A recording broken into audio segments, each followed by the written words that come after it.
What's up, everybody? Welcome to another episode of The Creep Show. I'm your host today, Amy Sciaretto, and to my left is David Draiman, singer of Disturbed. Welcome. Thanks for... Thank you for having me. Oh, we're very happy to have you here today, and in the flesh, so to speak. So, I know it's been a busy day for you. You've been running around since 8 a.m., and thank you for taking for time. All for a good cause.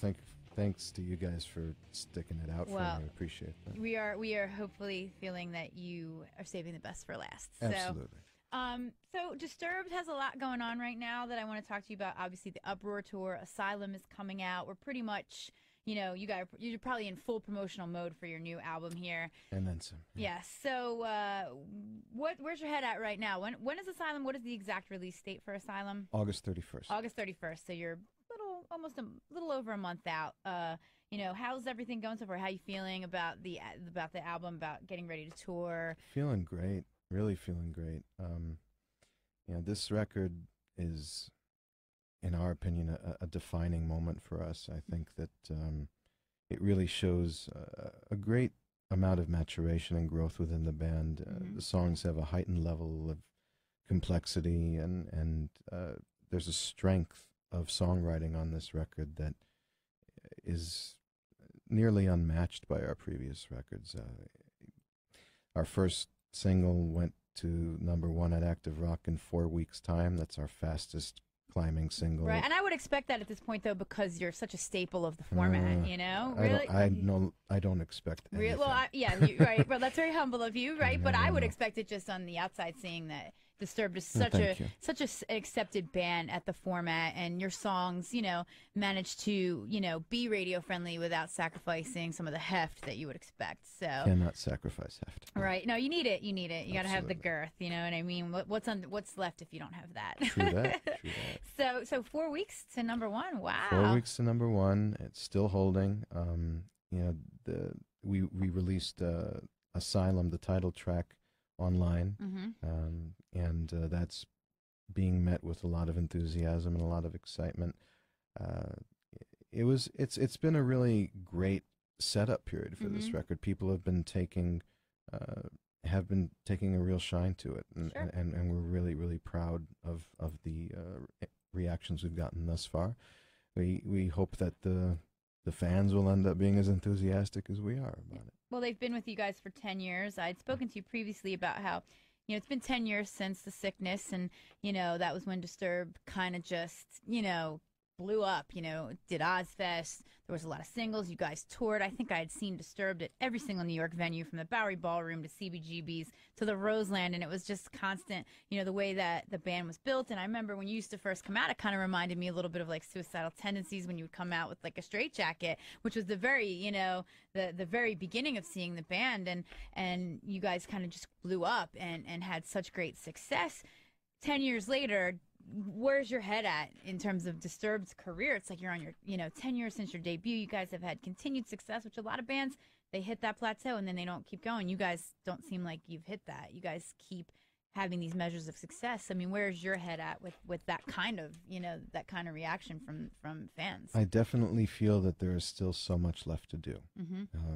It's a big world, and we just started to make significant headway overseas, over the 10,000 Fists and Indestructible record cycles, because we had been kind of hitting our head against the wall. Really? So Europe wasn't as embracing of the band? It might have been. We suffered from a minor speed bump, which actually ended up being a pretty major speed bump. Giant Records, the label that we were signed to originally, was sold to Warner Brothers after our second single off of The Sickness, Voices, was released. And so Down with the Sickness had not yet been released as a single at that point. And BMG, which was the partner label overseas that was carrying us, when they realized that Giant Records was being sold to Warner Direct, figured, oh, well, we're not having the band next record. Right, so we're just going to stop working them. Let's stop promoting it. No more money. And so we never benefited from the momentum that Down with the Sickness as a single had here in the United States globally.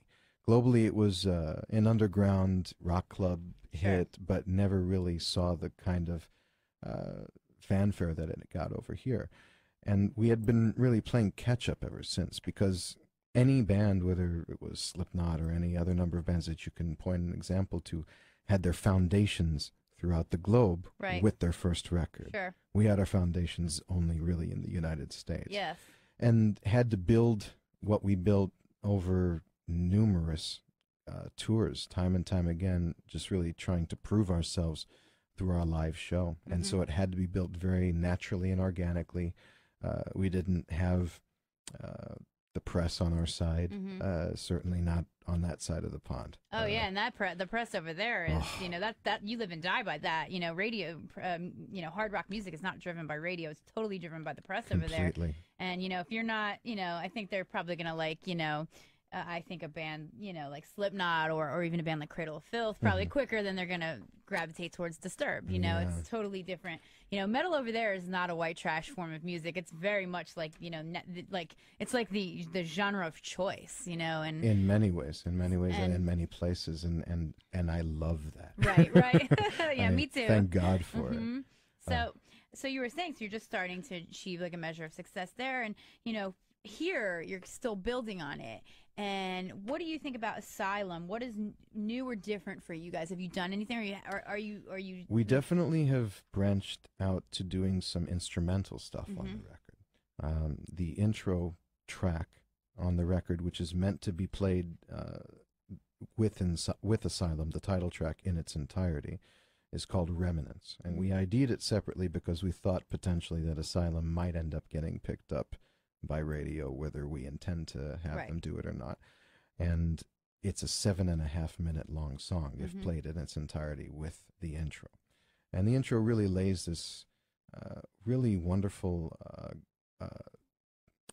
groundwork and texture for when the brutality of the song really kicks in. And builds you up to break you down. That's very how I much like so. to describe that. Yeah. Very much so. And you know, there's that aspect of the record. The single "Another Way to Die" also has a very laid back, very harmonic musical introduction to the song. Danny's guitar playing, as far as his soloing, has grown and he's much more prolific and unafraid to show it, which is great, because we've been coaxing him out of his cage for years to really unleash what he's able to do, and he's just very, very masterful at creating these songs within songs, you know, and it's these great moments that are as memorable as the chorus hook. I love that you said coaxed him out of his cage. That's a It's very true. vivid image. He was very reluctant because for a very long time, you know, solos were considered passé. Oh yeah. You know, none of the rock bands were doing them when we emerged as a band. When the whole new metal thing began, which I never understood our association to it entirely. I don't think that there really is anything direct there at all, other we than definitely the time period. Exactly, I think. exactly. We definitely benefited from the momentum Sure. of it, and you A know, lot of thank bands God did, for it. But it was considered, like I said, passé for a long time, and then, you know, on the 10,000 Fists record, he really started emerging, and we really started seeing him soloing significantly. Came full circle on the Indestructible record, and now on this one, it's in almost every song, and I love it. So he's shredding and soloing and ripping it up, huh? Killing it. Mikey has taken his drumming ability to a whole new level. The polyrhythmic nature of his play, locked in with John, whose abilities as a bass player over the course of the 10,000 Fists cycle and the Indestructible record, have really set us free rhythmically in a lot of ways, really enabled our rhythm section to be so much tighter than it was before, and enabled us to have moments of bass, you know, almost soloing, which we never dared to do before. And I just keep on trying to push the envelope as far as my range, as far as the differences of what's tonality. new with you, right? You know, there's a couple things different on this record. First and foremost would be the lyrical delivery. In previous records, and every previous Disturbed record, the lyrical composition has been much more cryptic, much more open to self-interpretation. This record is much more wearing my heart on my sleeve, and very much a storytelling